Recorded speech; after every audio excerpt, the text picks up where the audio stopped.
We've all been told that working harder is the key to attracting abundance and becoming successful. But what if I told you that's not really the way to success? It's actually more about your mindset. You can work for years and still stay broke if you don't have the right mindset. Success isn't just about effort, it's also about how you think. Yes, we can't deny that effort is important, but it all starts with changing your thoughts first. Because once you change the way you think, everything else begins to change too. And so that's why today we're going to explore some key lessons from the popular book Think and Grow Rich by Napoleon Hill to become successful. These takeaways have helped millions of people around the world, including myself. And so that's why I thought it could be really helpful to share them with you as well. Starting off with the first lesson, which is that the starting point of all achievements is desire. But it's not just casually desiring something. It's desiring something so much that you're willing to sacrifice anything for it. It's having a clear, specific goal you're truly passionate about. Something you want so badly it feels like a fire inside you. For example, if you want to become rich, you don't just say, I want to become rich. You need to get super clear on exactly how much you want, by when you want to have it, and what you're actually willing to do to get it. Then remind yourself of it every day, like for example, reading it out loud in the morning and before bed, so it really sinks into your subconscious. This kind of burning desire, as Hill calls it in the book, is what pushes you to keep going, even when things get tough or you feel like giving up. It's the fuel that drives all your action. Without it, it's easy to lose motivation or want to quit. But with that burning desire, you're way more likely to push through and actually make things happen. The story of Edwin Barnes is a perfect example of this. This guy had one clear goal, which is to become a business partner of Thomas Edison.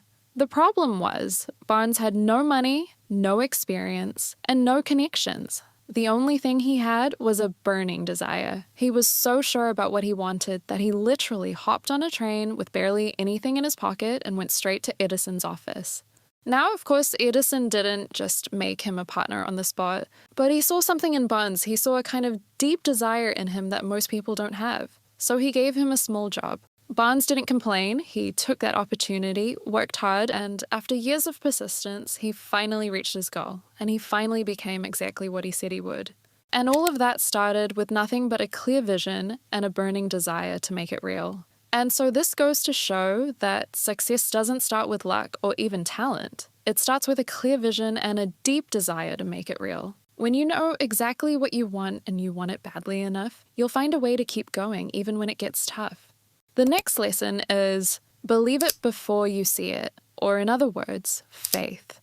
After you've got that clear desire, the next step is actually believing that it's possible for you to achieve it. And not just hoping things will work out, but genuinely feeling like it's going to happen even if you don't see proof yet. Because the truth is, you can want something really badly, but if deep down you're doubting yourself or constantly thinking it's out of reach, that mindset is going to hold you back. Faith is what gives your desire power. And no, it's not about being delusional or unrealistic. It's about training your mind to expect success instead of doubt. Because the way you think about your goals shapes how you act. When you believe it's already on its way, you naturally start showing up more confident, more committed, and way more focused. The third lesson is autosuggestion.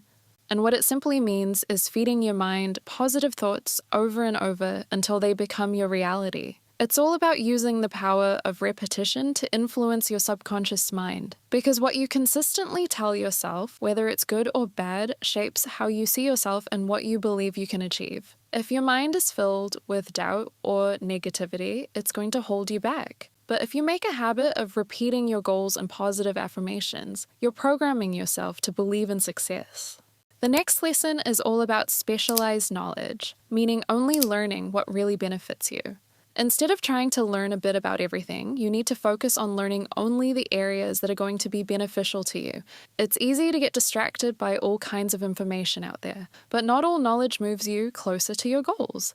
Specialized knowledge means focusing only on the skills and info that actually help you succeed in what you want to do. For example, if you want to become a freelancer, it's better to focus on building one specific skill that's in high demand instead of trying to learn every skill out there. You need to be smart with what you spend your time on so you can actually move forward and achieve your goals faster. The next lesson highlights that you need to stop waiting and start acting. So many of us get stuck waiting for the perfect time, the perfect opportunity, or the perfect sign to make a move. But here's the truth, that perfect moment might never come. If you want something to change, you've got to take the first step, even if it feels small or imperfect. You don't need to be perfect. In fact, mistakes and losses are inevitable. You're going to make mistakes. What matters most is that you learn from them and keep moving forward, because that's how you grow and improve. And if we go back to the Edwin Barnes example, he had literally nothing, but he took action anyway. And that's exactly what led him to success. The real difference between people who succeed and those who don't is that successful people don't waste time overthinking. They know time is valuable, so instead of sitting around second-guessing or procrastinating, they decide and take action, even if it's not perfect at first. The next lesson teaches us the importance of persistence. Success doesn't come easy or overnight. It requires persistence and a willingness to keep going even when you're faced with setbacks and obstacles. These setbacks and obstacles should not stop you. Instead, you need to think of them as opportunities and lessons that help you grow and get better. There's this popular quote from the book that really stuck with me that says, "A quitter never wins and a winner never quits." The people who succeed aren't always the smartest or the most talented. They're just the ones who didn't give up. Take Henry Ford, for example. Persistence was a huge part of his success. He didn't let setbacks stop him, even after going bankrupt twice. In fact, he used those failures to push himself even harder and come back even more determined. And another great example is J.K. Rowling.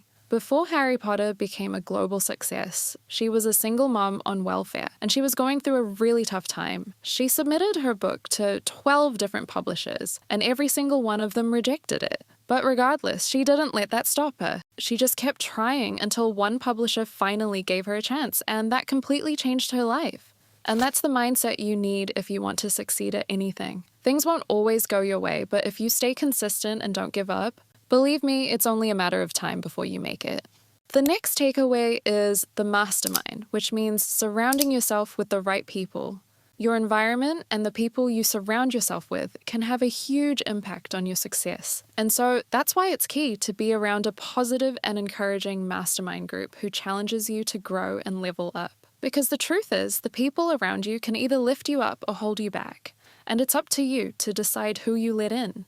And the last takeaway is about letting go of fear. Fear is one of the biggest things standing between you and the life you actually want. In fact, many people fail not because they lack ability or ideas. They fail because they let fear stop them from taking action. In Think and Grow Rich, Napoleon Hill says fear is one of the most powerful forces that holds people back. He even breaks down the 6 most common types: fear of poverty, fear of criticism, fear of ill health, fear of loss, fear of old age, and fear of death. You might not realize it, but honestly, a lot of our doubts and hesitations come from these fears. For example, being too scared to start that business because you're worried about going broke, or staying stuck in a job you don't love because you're scared to take a risk. These fears might not always be obvious, but they quietly hold us back way more than we realize. And so, the first step is recognizing that these fears aren't facts. They're just stories our brains tell us to keep us safe. Your brain loves comfort and safety, so it naturally tries to keep you in your comfort zone. But the problem is, growth and success don't happen inside that cozy comfort zone. You've got to learn to recognize when fear is just your brain protecting you, and still take steps forward anyway, because right beyond that fear is everything you've been dreaming of. That's it for today. I genuinely hope the lessons I shared inspire you to take action, believe in yourself a little more, and keep moving toward the life you truly want. Thank you so much for watching, and I'll see you in the next video. Bye.